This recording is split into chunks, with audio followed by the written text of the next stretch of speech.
కథల సారథి ఆశ నిరాశల వారధి నిరంకుశ నిర్ణయాల నిర్దయవానిధి ఓ విధి విచిత్రాల నిధి ఓ విధి విచిత్రాల నిధి.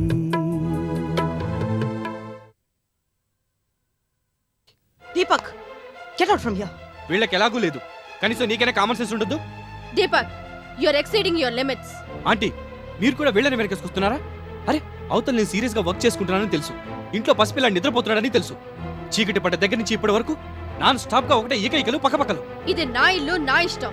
అర్ధరాత్రి వరకే కాదు, తెల్లవాళ్ళు జాగారం చేస్తాం. అడగడానికి నువ్వెవరో?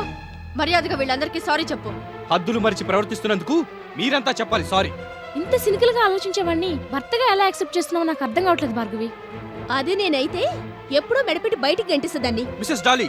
దీపక్, ఒక్కసారి చెప్తే అర్థం కాదా? వెళ్ళవతలకి.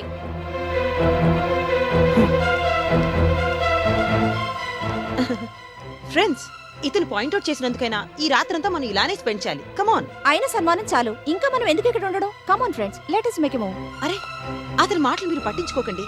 ఇట్స్ ఆల్ రైట్ భార్గవి, రేపు కలుద్దాం. కమాన్.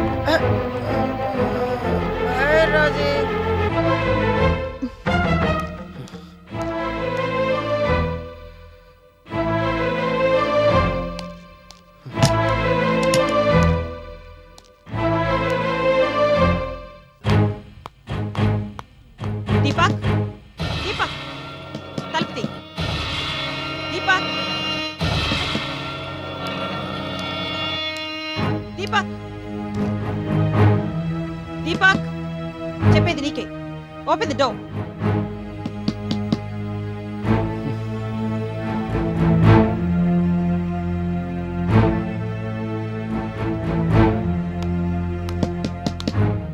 What happened baby? గదిలో దూరి తలుపేసుకుని తీయమంటే తీయట్లేదు Deepak. Deepak, Deepak,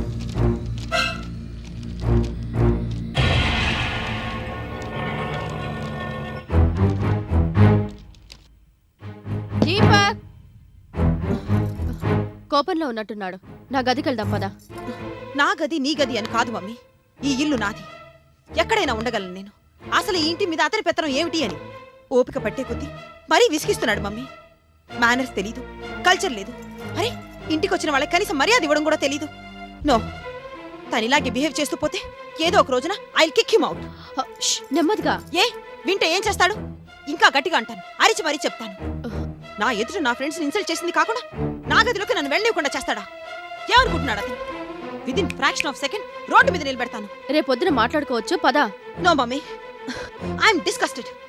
I want to get rid of him. I don't want this bloody baby. తర్వాత మాట్లాడుకోవచ్చు పదా. mannerless brute. పదా.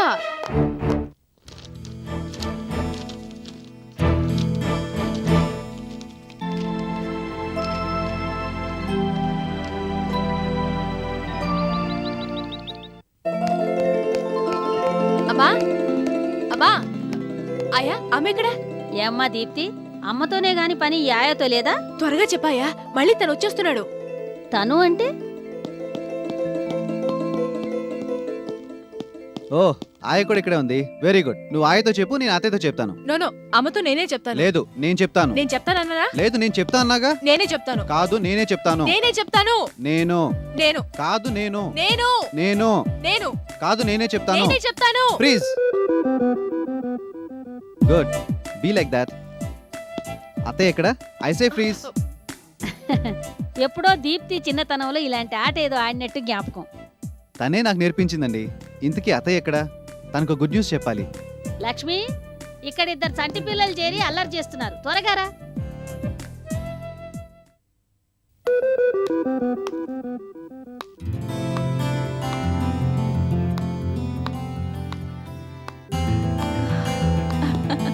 అత్తయ్య, అర్జెంటుగా మీకు హ్యాపీ న్యూస్ చెప్పాలి. బాబు ప్రసాద్, పాపం దీప్తి, ముందు దానికి రిలీజ్ చెప్పు. రిలీజ్. అమ్మా, అమ్మా, ఏ మ్యాటర్ ఏమిటంటే? ఏమిటమ్మా హడావిడి? అమ్మా ముందు నేను చెప్పిందే వినాలి. అత్తయ్య ముందు నేను చెప్పేది వింటారు కదా? అమ్మ నేను చెప్పిందే వింటుంది. లేదు నేను చెప్పిందే వింటారు. అమ్మా నేను చెప్పిందే వింటావు కదూ? అత్తయ్య నేను చెప్పిందే మీరు వినాలి. అమ్మ నేను చెప్పేదే వింటుంది. లేదు నేను చెప్పిందే వింటారు. నేను చెప్పేదే వింటుంది. కాదు నేనే చెప్తాను. నేను చెప్పేదే. లేదు నేనే నేను చెప్తాను. చెప్తాను. ఏయ్ నిన్ను ప్లీజ్. ఏమిటి హాస్పిటల్కి డుమ్మా కుట్టేసి ఈ చిన్నపిల్లలాట్లు? నీతో ఇలాంటి ఆటలు బోల్డన్ ఆడుకోవడం కోసం ఓ బుజ్జి ప్రాణి ఈ భూమి మీదకి రాబోతుందమ్మా. ఏమిటి? అవును. ఎంత మంచి వార్త చెప్పావే నా బంగారు తల్లి. కంగ్రాచులేషన్స్ బాబు. ప్రసాద్కి రిలీజ్ చెప్పవే పాపం. రిలీజ్ ఇక మాట్లాడుకో, నీ ఇష్టం. దీప్తి ఇప్పుడు ఇంతే అత్తయ్య. అటు మా నాన్నగారితోనూ చెప్పనివ్వలేదు, ఇటు మీతోనూ చెప్పనివ్వలేదు. 2 సార్లు తనే ఛాన్స్ కొట్టేసింది. పోన్లే బాబు, అందుకే నీకు డబుల్ కంగ్రాట్స్. థ్యాంక్స్ అత్తయ్య. నిన్న మొన్నటి వరకు చంటి బిడ్డలే ఉన్నా నువ్వు, అప్పుడే ఓ బిడ్డకు తల్లి కాబోతున్నావంటే చాలా సంతోషంగా ఉందమ్మా దీప్తి. ఇంత మంచి వార్త చెప్పినందుకు నోరు తీపి చేయవా లక్ష్మి? ఈ వార్త ఎంతో తీయగా ఉంది. ఈ తీయదనం ముందు ఇంకేదైనా దిగుదుడిపే. అత్తయ్య కూర్చో బాబు. మీరు దీప్తితో మాట్లాడుతుండండి, నేను ఇప్పుడే వస్తాను. ఉమ్. ఫ్రీజ్. ఏయ్ ఏమిటా ఇది? రిలీజ్. అప్పుడే ఏమైంది, మళ్ళీ వస్తాగా.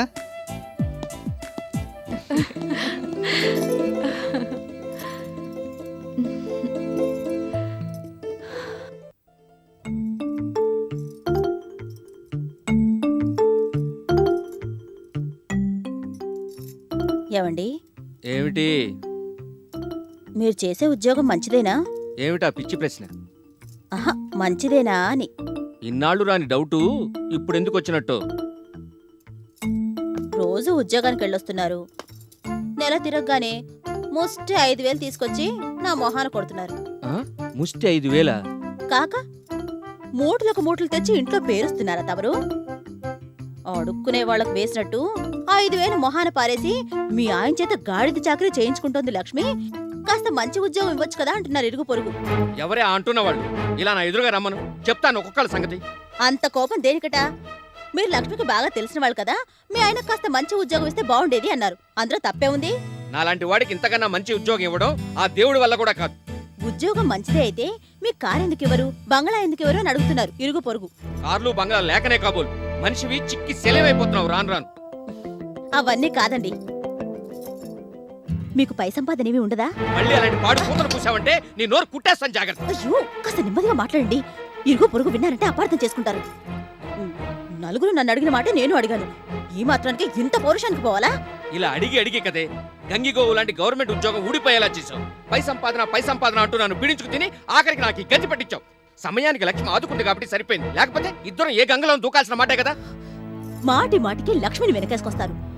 ఏమిటంటే ఆవిడ గారు మనకు ఒరగబెట్టింది. ఒకప్పుడు మనం తనకి పనిచ్చి జీతం ఇచ్చాం కాబట్టి మీకు ఉద్యోగం ఇచ్చి జీతం ఇస్తోంది. ఇందులో ఏమిటంటే పెద్ద విశేషం? తన దయాదాక్షిణ్యాల మీద బతుకుతూ ఆఖరికి తన్నే తప్పు పట్టేంత దానివే అన్నమాట. ఛీ, ఈ జన్మలో నువ్వు మారవే. చూడండి, చిందులు చిరాకులు కాసేపు పక్కన పెట్టి కాస్త స్థిమితంగా ఆలోచిస్తే నేను మారతాను, మీరు మారతారు, మన లైఫ్ స్టైలే మారుతుంది. నా మాట విని కాస్తంత పై సంపాదన ఏమైనా వచ్చే దారి వెతకండి. అదిగో మళ్ళీ అదే పూత. మంచి చెప్తే ఏనాడు మీ చెవికెక్కింది గనక. ఛీ, ఛీ, ఛీ, ఛీ. ఏం బుద్ధేనిది? కుక్క బుద్ధి. కుక్కతోక వంకరనైనా సరిచేయొచ్చేమో గాని నీ వంకర బుద్ధిని సరిచేయటం ఆ పైన బ్రహ్మదేవుడి వల్ల కూడా కాదు. వెదవ బుద్ధులు, వెదవ బుద్ధులు. ఛ!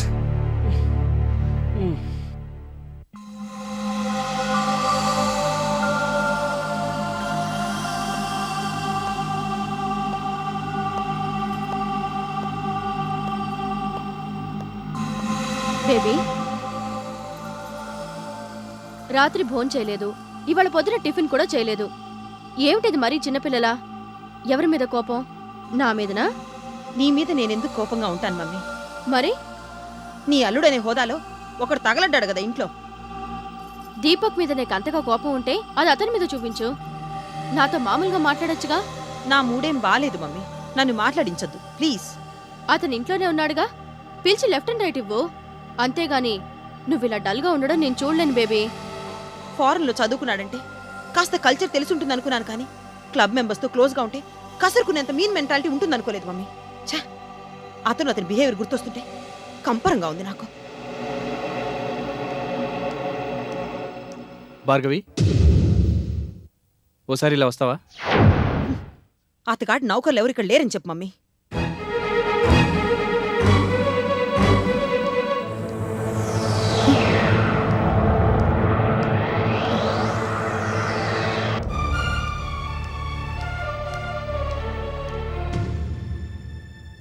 పొద్దున్నుంచి బాబు డల్గా ఉన్నాడు. డాక్టర్ గారిని ఒకసారి ఇంటికి రమ్మని ఫోన్ చేయి. ఏ బాబుకు నువ్వు తండ్రివేగా, ఆ ఫోన్ ఏదో నువ్వు చేయొచ్చుగా. ఎప్పుడు మీరో తనో డాక్టర్ గారిని కాంటాక్ట్ చేసి పిలుస్తుంటారుగా. ఈసారి నువ్వు చెయ్యి, తప్పేంటంట. ఆంటీ, పరిస్థితిని కాస్తంత అర్థం చేసుకోవడానికి ప్రయత్నించండి. ఏమిటయ్యా అర్థం చేసుకునేది? నువ్వు అర్థం చేసుకుంటున్నావు అవతల వాళ్ళని. అలా అర్థం చేసుకున్న వాడివైతే కట్టుకున్న భార్యను అందరి ముందు అవమానాలు పాలు చేస్తావా? సిగ్గనిపించలేదు నీకు? మీతో నాకు వాదన అనవసరం. భార్గవి, డాక్టర్ గారికి ఫోన్ చేయి. డాక్టర్ గారితో చెప్పు, బాబు పొద్దున్నుంచి ఏమీ తినలేదు, పాలు కూడా తాగలేదు, పైగా వాడి ఒళ్ళు కూడా వేడిగా ఉంది. హలో మిసెస్ రంగాస్కి, ఇక్కడ నాకు ముళ్ళ మీద కూర్చున్నట్టుగా ఉంది. మీరు మన మిగతా క్లబ్ మెంబర్స్ ఇక్కడికి రావచ్చు కదా. పిల్లాడికి బాగాలేదు, డాక్టర్ గారికి ఫోన్ చేయమంటే ఫ్రెండ్స్తో మాట్లాడతావా? బుద్ధి లేదు. Mister Deepak, hold your tongue. Deepak, ఏమిటిది? అప్పటికి నువ్వేదో బుద్ధున్న వాడివి, మేం బుద్ధి లేని వాడవా? మీరు కూడా తనని సమర్థిస్తున్నారా? సమర్థించక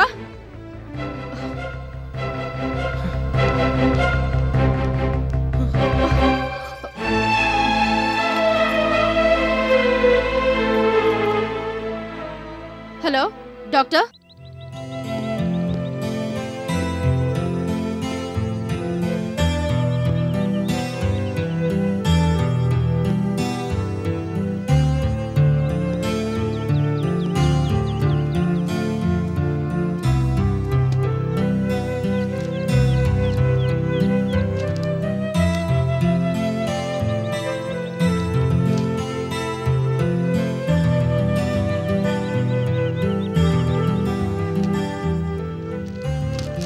చదివినంత మటుకు చాలు, ఆపే.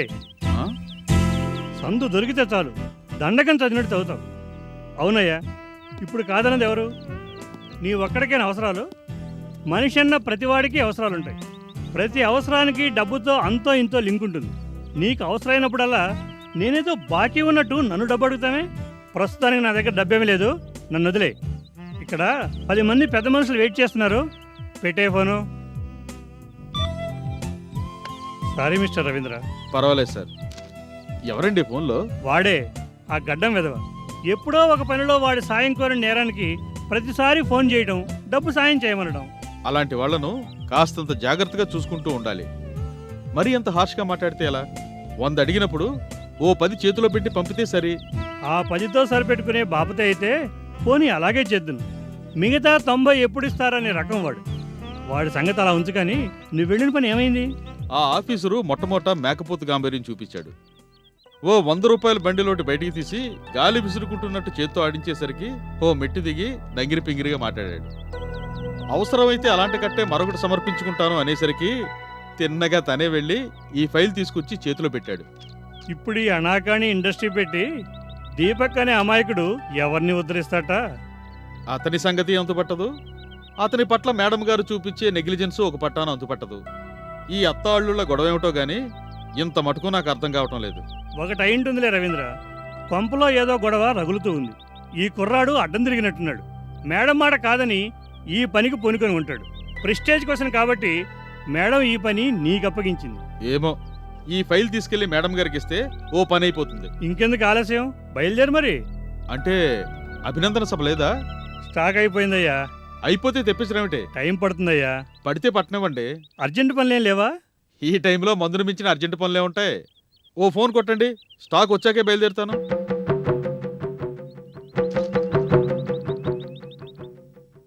ఎప్పుడో దాచిపెట్టిన ఒక బాటిల్ ఉండాలి, ఉందేమో చూసొస్తాను.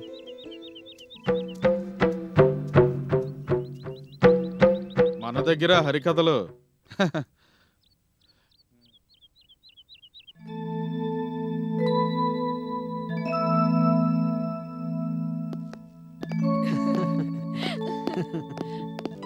అరే అన్నయ్య? ఎంతసేపు అయింది మీరు వచ్చి? Any good news? చెబుదామని ఇవాటి వరకు ట్రై చేశాను, కానీ చేయి దాటిపోయింది. ఏమైంది బాగారు? మీరు ట్రై చేస్తున్న ప్రాజెక్ట్ ఇవాళ ఫైనలైజ్ అవుతున్నారుగా? షూరిటీతో సహా అప్లై చేయడానికి గడువు నిన్నటితో అయిపోయిందట. ప్రాజెక్ట్ ఇవ్వలేం వెళ్ళమన్నారు. అయితే అది నా గుడ్ న్యూసే కదా. అది ఓకే కాకూడదని మనసులో ఎందరి దేవుళ్ళకు మొక్కుకున్నానో. దీప్తి, అసలే తను ప్రాజెక్ట్ మిస్ అయిన బాధలో ఉంటే అలా మాట్లాడతావే? నేను ఇలాగే మాట్లాడతాను, ఇలాగే మాట్లాడాలి కూడా. నీకేమన్నా మతిపోయిందా దీప్తి? మతిపోయింది నాకు కాదు, నీకు. లేకపోతే ఏమిటన్నయ్యా, కోట్ల టర్నోవర్ ఉన్న మన కంపెనీ ఉండగా సక్సెస్ అవుతామో లేదో కూడా తెలియని చిన్న చిన్న ప్రాజెక్టులు పట్టుకుని ఎందుకు పాకులాడతావు? వయసులో నాకన్నా పెద్దవాడివి కాబట్టి ఇన్నాళ్ళు నచ్చజెప్పాలని చూశాను.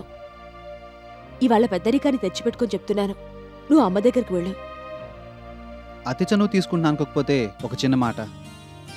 కళ్ళల్లో ఒత్తులేసుకుని ఎదురు చూడడం అని కౌలు వర్ణిస్తారే, అలా ఎదురు చూస్తున్నారు అత్తయ్య మీకోసం. అనవసరమైన విషయాల మీద టైం వేస్ట్ చేసిన మటుకు చాలు. అత్తయ్య దగ్గరికి వెళ్ళండి. సరే, నువ్వు అమ్మ దగ్గరికి అప్పుడే వెళ్ళొద్దు. ముందు మీ అత్తగారి క్లచెస్లోంచి బయటపడు.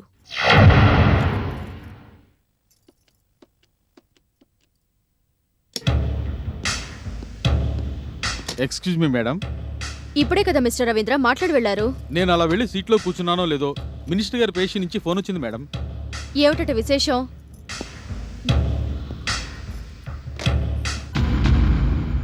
ఏ నిల్చుని చెప్పలేరా? ఊరికి సరదా కంటున్నానులే, కూర్చోండి. ఈ సంవత్సరం నుంచి best businessman, best businesswoman అనే అవార్డ్స్ ఇంట్రడ్యూస్ చేస్తున్నారట ఓ ప్రైవేట్ సంస్థ వారు. I see. అందుకోసమని ఎక్స్పర్ట్స్తో ఒక కమిటీని కూడా ఏర్పాటు చేశారంట. ఇంట్రెస్టింగ్. కమిటీ వాళ్ళు నెల రోజుల పాటు చిన్న పెద్ద ఇండస్ట్రియల్ సెక్టార్స్ని పరిశీలించి కొన్ని పేర్లు నామినేట్ చేశారట. అందులో నా పేరుంది. అంతేనా మీరు చెప్పబోయేది? సారీ మేడం, ఆ లిస్ట్లో మీ పేరు లేదట. నామినేట్ చేసిన పేర్లలో లక్ష్మీదేవి పేరుందట.